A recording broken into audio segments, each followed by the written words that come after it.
తెలంగాణ రాష్ట్రం గత కొన్ని రోజులుగా తీవ్రమైన చలితో గజగజ వణుకుతోంది. విపరీతమైన చలిగాలులు వీస్తూ ఉండడంతో పలు జిల్లాల్లో కనిష్ట ఉష్ణోగ్రతలు సింగిల్ డిజిట్లోకి పడిపోయాయి. సివియర్ కోల్డ్ వేవ్ పరిస్థితులు నమోదవుతున్నాయి. తెల్లవారుజామున దట్టంగా కమ్ముకుంటున్న పొగమంచు కారణంగా ప్రజలు తీవ్ర ఇబ్బందులు పడుతున్నారు. చలిగాలుల తీవ్రత నేపథ్యంలో పలు జిల్లాలకు వాతావరణ శాఖ ఎల్లో అలర్ట్ ను జారీ చేసింది.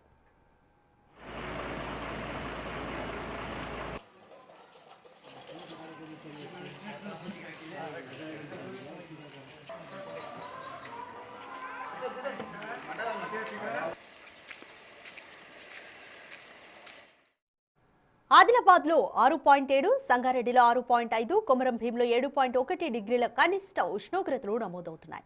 రాజధాని హైదరాబాద్ లోను 10 డిగ్రీల ఉష్ణోగ్రత నమోదైంది. నిజామాబాద్ లో 9 నుంచి 10 డిగ్రీలుగా కనిష్ట ఉష్ణోగ్రతలు ఉన్నాయి. ప్రజలు బయటకు రావాలంటేనే జంకుతున్నారు. ఉష్ణోగ్రతలు కనిష్ట స్థాయికి పడిపోవడంతో ప్రజలు చలిమంటలు వేసుకుని చలి నుంచి ఉపశమనం పొందుతున్నారు.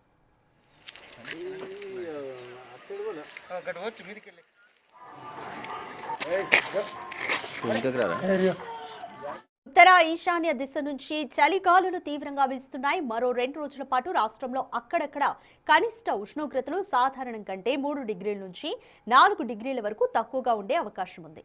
ఆదిలాబాద్, కొమరం భీం, మంచిర్యాల, వరంగల్, హనుమకొండ, జనగాం, సిద్దిపేట, సంగారెడ్డి, మెదక్, కామారెడ్డి జిల్లాల్లో అక్కడక్కడ శీతల గాలులు వీచే ఛాన్స్ ఉంది. చలిగాలుల దృష్ట్యా ప్రజలు అప్రమత్తంగా ఉండాలని అధికారులు సూచిస్తున్నారు. తమ్ముడు ఇటు చూడు.